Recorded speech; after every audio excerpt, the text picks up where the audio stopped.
अभी ब्याहने की क्या है जल्दी, थोड़ा लिख पढ़ तो जाने दो, प्रेम और ममता की मूरत पूरी तो गढ़ जाने दो। अभी खेलने के दिन हैं इसके, हुआ ना बचपन पूरा है, कच्ची कली अभी बगिया की, यौवन अभी अधूरा है। जी हाँ, ब्रेक के बाद आप सभी का एक बार फिर से बहुत बहुत स्वागत है। और आप तो विषय समझ ही चुके होंगे। जी, हम बात कर रहे हैं बाल विवाह मुक्त भारत की। जी हाँ, ये है हमारा अब का विषय। और इसको बताने के लिए मेरे साथ मेरे स्टूडियो में उपस्थित है बहुत ही मुख्य अतिथि। तो चलिए इनका भी स्वागत कर लिया जाए। जी हाँ, मैं स्वागत करना चाहती हूँ श्री धृविंद्र मोरे जी, अध्यक्ष मध्य प्रदेश बाल अधिकार संरक्षण आयोग भोपाल, समतुल्य कैबिनेट मंत्री हैं आप। जी, बहुत बहुत स्वागत है आपका। नमस्कार सर। जी सर, सबसे पहले तो जो मन में प्रश्न आता है कि वही चीज़ है कि हम 22वीं सदी में पहुंच रहे हैं और अभी भी देश में कहीं ना कहीं ये जो घटनाएं हैं ये बड़ा ही मन को दुखित करती हैं, क्योंकि जो बच्चे हैं वो देश का भविष्य हैं और वो आगे चलकर हमारे देश को संभालने वाले हैं, लेकिन उनकी शादी कर दी जाती है। क्यों हो रहा है ये, और इसको बचाने के लिए ये जो अभियान चलाया जा रहा है ये कितना सार्थक सिद्ध हो रहा है?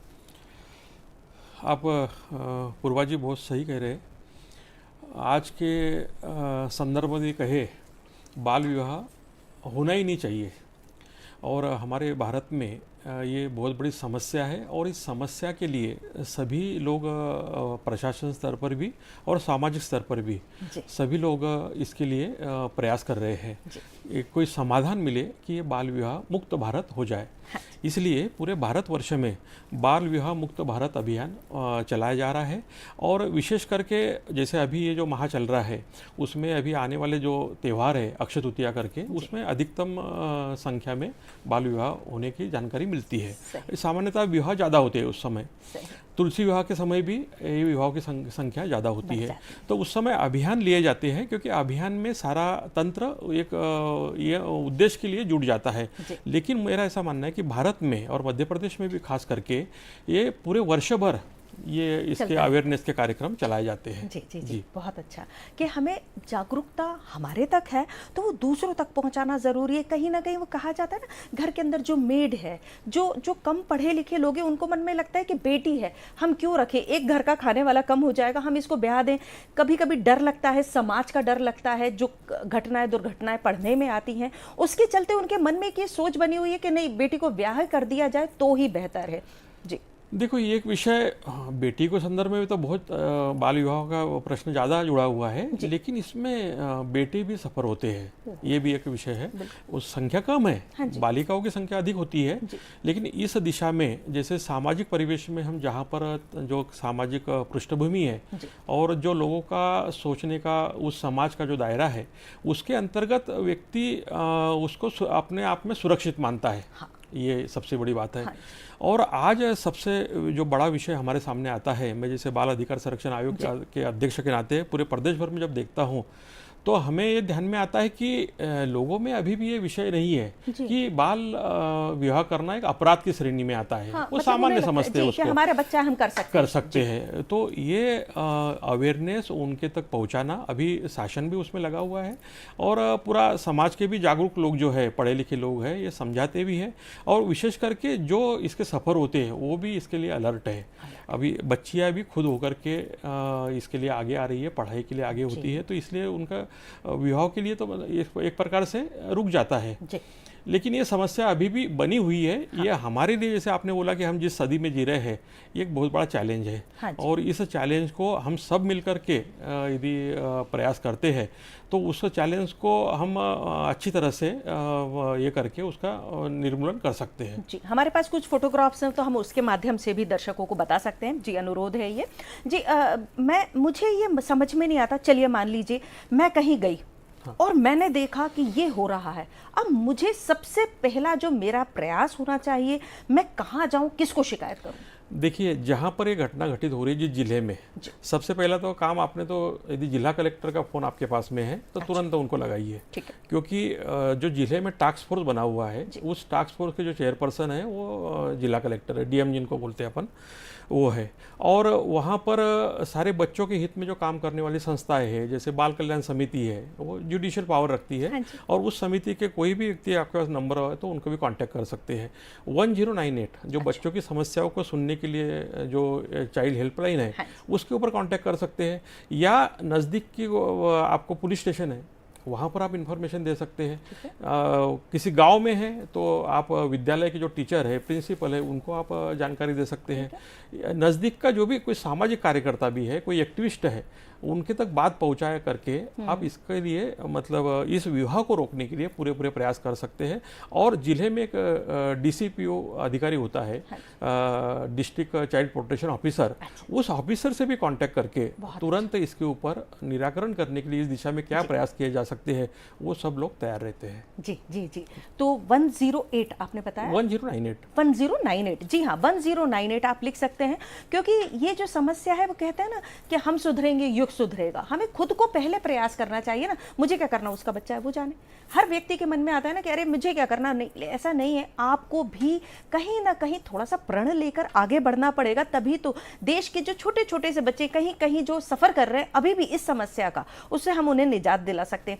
कभी कभी ऐसा मन में आता है ना कि बच्चा चाहता ही नहीं है और माँ बाप उसकी पकड़ के उसकी शादी कर दे रहे हैं, वो बच्चा क्या करे? सबसे पहले तो मैंने जो बोला कि हेल्पलाइन जो है बच्चे को भी मालूम है। अच्छा। बच्चा भी उसके ऊपर हेल्पलाइन का मतलब मदद ले सकता है। और इन्फॉर्मेशन प्रॉपर जगह पर यदि बच्चा भी पहुंचाता है तो वहाँ भी शासन का तंत्र पहुंच करके उस बच्चे की मदद करता है। ये हर जिले में, पूरे देश भर में, पूरे प्रदेश भर में सभी जगह ये उपलब्ध है। जी जी। सर, कहा जाता है ना कि ज्ञान जो है सभी बीमारियों का एक निराकरण, ज्ञान को पढ़ाई कितना योगदान देती है इस कुरीति से लड़ने में?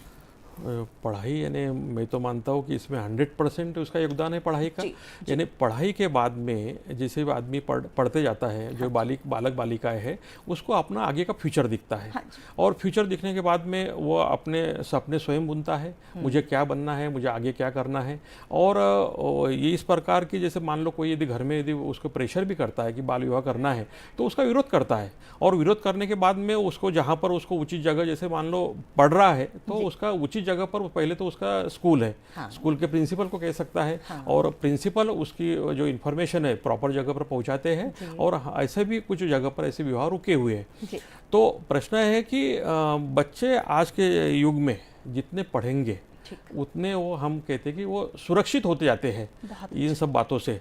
जैसे बाल विवाह सामान्य रूप से समाज में यदि जरूर उसको एक थोड़ा सा ये मानते भी है, बड़ी समस्या नहीं मानते, लेकिन बच्चों के साथ में तो घटने वाली घटना है, अपराध के रूप में है। बिल्कुल। और सामान्य रूप से इस घटना को जब समाज समझता है तो मुझे लगता है कि ये उनकी बड़ी गलतफहमी है। क्योंकि जो बाल यानी विवाह जो अधिनियम बना हुआ है 2006, ये 1 नवंबर 2007 से लागू हुआ है, उसमें सारे प्रावधान दिए हुए हैं और इसको संज्ञेय अपराध माना गया है।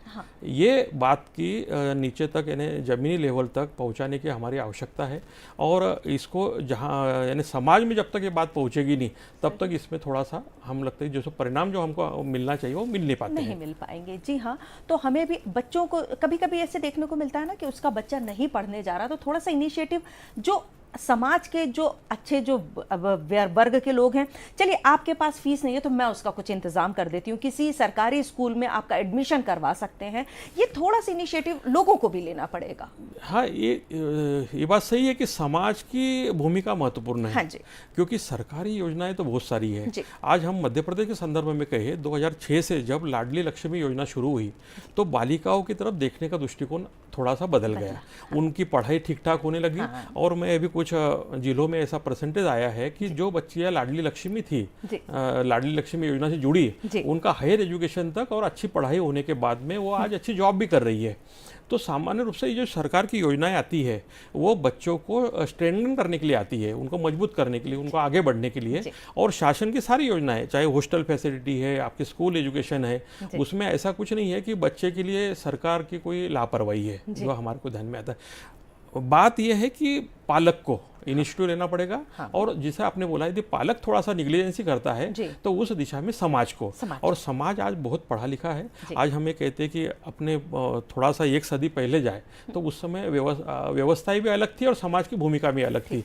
आज सभी जगह पर जागरूक लोग मिल जाते हैं और उनको क्या करना है बच्चों के हित में, इसका भी एक अवेयरनेस प्रोग्राम उनके साथ में भी बहुत बार हुए रहते हैं। इसलिए वो इनिशिएटिव लेते हैं, ऐसा नहीं कि नहीं लेते हैं, लेकिन जिस प्रकार से आगे होकर के जिस फर्मली उन्होंने काम करना चाहिए वो काम जब नहीं करते हैं तो हमको ये जो बच्चे सफ़र हो जाते हैं उस दिशा में फिर हमको लगता है कि कहीं ना कहीं हमारी ओर से चूक हो रही है, या उसका जो भुगतना पड़ता है वो बच्चों को ही भुगतना पड़ता है, उसका जो दुष्परिणाम है वो। जी, इसी से एक प्रश्न जो निकल के आता है कि हमने बच्चे को स्कूल भेजा, लिया, क्या सरकार की तरफ से कुछ ऐसी योजनाएं, कुछ ऐसी कार्यशालाएं, कुछ ऐसा चलाया जाता है कि कभी कभी उनको बैठा के कुछ बातों ही बातों में, कुछ फिल्म दिखा के, कुछ मस्ती मजे में उनको ये समझाया जाए कि ये आपके लिए सही है, ये आपके लिए गलत है? देखिए, स्कूल स्तर पर तो ये कार्यक्रम होते रहते हैं। हाँ, वहाँ जिले की जो DCPU है जी, और बाल कल्याण समिति है, ये बीच बीच में कार्यक्रम, अवेयरनेस के कार्यक्रम, कार्यशाला करके लेते हैं। सामान्यतः ये पूरे प्रदेश भर में ये कार्यक्रम होते हैं और ये मैंने जैसा कहा अभी साल भर का ये प्रोग्राम है, इसमें कोई ऐसा एक दिन में करके उसको ख़त्म करने वाला विषय नहीं है। तो ये सब कार्यक्रम चलते हुए हम उस दिशा में जाते हैं कि ये रोक जाए। अभी कुछ जिले ऐसे हैं कि जहाँ पर बाल विवाह होता ही नहीं है, कुछ जिलों में ज़्यादा परसेंटेज है। उसमें हम ये मानते हैं कि सामाजिक जो रीति रिवाज है वो ज़्यादा उसमें कारणीभूत होते हैं, और कुछ क्षेत्र का जो एक प्रभाव रहता है, जैसे अभी मध्य प्रदेश में कुछ राजस्थान से लगा हुआ जो क्षेत्र है उसमें ये घटनाएं हमको ज़्यादा समझ में मिलती है। कुछ हमारा जो मध्य प्रदेश है उसमें 89 ब्लॉक ट्राइबल है, और ट्राइबल समाज में भी आज थोड़ी बहुत वो समस्या है कि हमने जहाँ बच्चे पढ़े लिखे बाहर हो रहे हैं तो वो तो उससे दूर हो रहे हैं, लेकिन उनकी जो सामाजिक व्यवस्था है उसमें आज भी इन बातों के प्रति अधिक जागरूकता लाने की आवश्यकता है। जी जी जी। कई बार सर ये देखने को मिलता है ना कि कई सामाजिक कार्यकर्ता ऐसे हैं कि जो इनिशिएटिव लेना चाहते हैं लेकिन फिर उनके ऊपर प्रहार हो जाता है, उनकी जिंदगी को वो फिर कैसे, मतलब खुद का प्रोटेक्शन भी कैसे करें और उस बच्चे का प्रोटेक्शन भी कैसे करें? उसमें बच्चे के प्रोटेक्शन के लिए तो शासन का पूरा तंत्र उसमें जुड़ा रहता है, और शासन ही जो इसको रोकता है उसको उसके साथ में खड़ा रहता है। उसमें कभी भी ऐसा नहीं है कि जो एक्टिविस्ट यदि आगे होकर के कुछ काम करता है, जैसे आपने बोला कि हमला हो जाता है, तो उसके लिए बड़े कड़े कानून हैं। यानी बाल विवाह के लिए तो ऐसा है कि जो बाल विवाह करवाता है उसके लिए भी सजा है, जो बाल विवाह जोर जबरदस्ती करने के लिए प्रयास करते हैं, जैसे माता पिता क्यों नहीं हो, उनके लिए भी सजा का कड़ा प्रावधान है। उनको 2 साल की सजा हो सकती है, 1 लाख रुपए तक का जुर्माना है। और ऐसे यदि कोई प्रकार से कुछ लोग काम करते हैं उसके साथ में शासन पूर्ण रूप से खड़ा है। यानी उसमें सारी बातों के लिए उसके शायद कानूनन कोई मदद चाहिए, उसके लिए भी वो मदद करते हैं। एक बार आप अपना हेल्पलाइन नंबर बता दें और आपका भी फोन नंबर, कि अगर मान लीजिए किसी को कहीं कुछ लगे तो सीधे आपसे अगर संपर्क करना चाहे। देखो, मध्य प्रदेश बाल अधिकार संरक्षण आयोग तो बच्चों के सारे विषयों को लेकर काम करता है, इसमें बाल विवाह भी एक विषय है। तो हमारी जो वेबसाइट बनी हुई है, मेल ID है मध्य प्रदेश बाल आयोग का, उसके ऊपर आप कभी भी यानी इसमें जाकर के, साइट पर जाकर के कंप्लेंट कर सकते हैं। दूसरा जो कॉमन नंबर है चाइल्ड हेल्पलाइन जो है, मैंने अभी जैसे बताया कि 1098 उस नंबर पर आप कभी भी कॉल करके अपने जिले में जहां पर हो वहां पर आपको सहयोग मिलने की पूरी संभावना है। जी, बहुत ही अच्छे से आपने समझाया है। माता पिता को भी समझाने के लिए क्या कार्यशालाएं चलती हैं? सामान्यतः माता पिता का भी ज़्यादा संपर्क जो आता है विद्यालय से आता है जी। तो विद्यालय की जो पालक मीटिंग होती है बच्चों के साथ में, उस समय हमारा आग्रह आयोग की ओर से रहता है कि इस विषय को भी आपने बीच बीच में रखना चाहिए, क्योंकि केवल हम एजुकेशन के बारे में बात करेंगे बच्चों के साथ में, तो उसके साथ में जो अवेयरनेस कार्यक्रम है, जैसे अभी गुड टच बैड टच के बारे में जो कुछ ऐसे कुछ विषय होते हैं, तो ये विषय पालकों के साथ में जो विद्यालय मीटिंग करते हैं उन मीटिंग में भी रेगुलरली आते रहता है। तो मुझे लगता है कि इसका हमको परिणाम देखने को भी मिल रहे हैं। और वहीं पर माता पिता एक सुनने की मानसिकता में रहता है, क्योंकि उसको लगता है कि मैं इस विद्यालय में मेरे बच्चे का भविष्य गढ़ने के लिए यहाँ पर भेजा हुआ है, तो इसलिए वहाँ पर वो एक पॉजिटिवली और वो सचेत होकर के उसको नज़रअंदाज नहीं करता और आत्मसात करने की कोशिश करता है। तो मुझे लगता है कि माता पिता के लिए कोई प्रशिक्षण केंद्र होगा या उनको माइंड वॉश करने का जो व्यवस्था होगी तो वो एक विद्यालय है। बहुत अच्छी, बहुत ही अच्छी बात है। किसी बच्चे की शादी हो गई, अब वो वहां पर खुश नहीं है, या फिर कई बार ऐसा होता है कि मारपीट होती है, वो भाग जाता है, ऐसे बच्चों के लिए क्या प्रावधान है? क्या कुछ अलग से शेल्टर बनाए हुए क्या हो सकता है? देखो, वो ऐसे बालक यदि मान लो शादी हो गई है उसकी और यदि उसके बाद में वो वहां से बाहर ये आना घर वाले भी नहीं रख रहे, वो घर वाले भी नहीं रख रहे, अब क्या तो करें? शासन पूर्ण उसको संरक्षण देता है। संरक्षण के साथ में जो जो उसको लाभ मिलना चाहिए, चाहे शिक्षा के संबंध में है, चाहे और उसको आगे कोई विषय होते हैं उसके स्वास्थ्य के संबंध में, इसके लिए शासन के पास में पूरे गृह भी मतलब शासन के उपलब्ध है और शासन की पूरी व्यवस्था उसके साथ में खड़ी है। ठीक है, तो पढ़ाई की भी पूरी व्यवस्था, पढ़ाई की पूरी व्यवस्था जी, कि वो अगर पढ़ लिख कर कुछ जॉब करना चाहे, अपनी जिंदगी में सेटल होना चाहे, देश के लिए कुछ करना चाहे, तो सारी व्यवस्थाएं शासन की है, शासन उसको उपलब्ध करवाता है। जी, अब हमने तो बात की उन लोगों की जो कि पीड़ित हैं। कई बार अग्रेशन में आके वो खुद ऐसे बन जाते हैं जो क्रूर हो जाते हैं, या समाज में जाकर वो कुछ ना कुछ गलत करने लगते हैं। चलिए वहां से तो छूट गए, चाहे वो बालक हो या बालिका हो, चोरी करना या देह व्यापार करना या कुछ और में भी फंस गए हैं, इनके लिए सुधार गृह होता है? इनके लिए सुधार गृह तो है, लेकिन सबसे बड़ी ऐसे यदि बालक यदि हमारे सामने आते हैं या जिले में जो अधिकारी है उनके साथ समक्ष जब प्रस्तुत होते हैं तो वो सारी उस बच्चे का बैकग्राउंड देख करके उसका सर्वोत्तम हित कहाँ पर सुरक्षित है, उसके लिए वो पूरा यानी स्टडी करके उसको उचित जगह पर भेजने का प्रयास करते हैं, चाहे वो सहारा मतलब बालक गृह हो या बालिका गृह हो, वहाँ पर उसको व्यवस्थित काउंसलिंग मिल जाए, उसकी पढ़ाई सुरक्षित हो, उसका स्वास्थ्य का लाभ मिले। ये सारी बातों के लिए शासन की सारी व्यवस्थाएं उपलब्ध है, हर जिले में उपलब्ध है। और जहाँ यदि मान लो दूर दराज के विषय की ये है जगह है तो वहाँ से भी ऐसा नहीं कि वहाँ पर उपलब्ध नहीं है, वहाँ से वो उचित जगह पर संपर्क करके वो मदद ले सकता है। जी, अब कितनी बार ये देखने को मिलता है कि हम गए, हमने समझाया और माता पिता ने कहा कि जी माफ कर दीजिए, हमसे गलती हो गई, उस दिन वो मान लिए, महीने भर बाद वो फिर शुरू हो गए। अब ऐसे लोगों के लिए कितनी बार जाया जाए, कितनी बार पकड़ा जाए? क्योंकि वो तो कहते हैं हमारा बच्चा है, हम तो कुछ भी जो चाहे वो करेंगे। नहीं, ये तो ऐसा है कि वो बार बार प्रैक्टिस करने वाला विषय है। जी। और माता पिता को समझाना ही पड़ेगा, और वो मुझे लगता है कि बहुत सारे विषय ऐसे होते हैं समझाने के बाद में सुलझ जाते हैं। और आखिर वो जो माता पिता है अपने बच्चों का भविष्य कभी भी वो अंधकार में देखना नहीं चाहता। ये है कि हमारी काउंसलिंग करने का जो समझाने का वो कितना प्रभावशाली है वो महत्वपूर्ण है। और एक बात मैं मध्य प्रदेश स्तर पर कहो या सभी जगह पर क्या होता है कि इसमें जो कारण है इसके पीछे कारण ढूंढने की आवश्यकता है। जैसे बालिका के जल्दी विवाह हो जाता है, बालक का जल्दी विवाह हो जाता है, तो उस परिवार की स्थिति जो रहती है, खास करके आर्थिक स्थिति बहुत कमजोर होती है। तो सामाजिक ताना बाना तो रहता ही है, उसके ऊपर एक प्रेशर रहता है कि मेरे बालक बालिकाओं की शादी जल्दी होना चाहिए, लेकिन आर्थिक जो रहता है इसके लिए हमारा मानना है, आयोग का तो खास करके ये मानना है कि परिवार को हमने सक्षम करना चाहिए। और कैसे करना चाहिए? शासन की सारी योजनाओं के साथ में उसके माता को, उसके पिता को, उसके दादा दादी, पूरे परिवार को, भाई बहन है, सभी को जोड़ना चाहिए। सक्षम करना बहुत ज्यादा जरूरी है, समाज को, परिवार को। बहुत ही अच्छी आज सार्थक चर्चा रही। जी हाँ, अभी अभी तो हुआ सवेरा, धूप तनिक चढ़ जाने दो, अभी ब्याहने की क्या है जल्दी, थोड़ा लिख पढ़ तो जाने दो। जी, बहुत ही सार्थक चर्चा रही और हमारे साथ जुड़े हुए थे जी श्री द्रविंद्र मोरे जी। जी, बहुत बहुत धन्यवाद आपका कि आपने इतनी अच्छी जानकारी दी। जी दर्शकों, आप देखते रहिए नमस्कार एमपी, सोमवार से शुक्रवार सुबह 8 बजे से 9 बजे तक अनेकानेक विषयों के साथ आपके सामने उपस्थित रहेंगे। और आज के लिए पूर्वा राय को दीजिए आज्ञा। नमस्कार।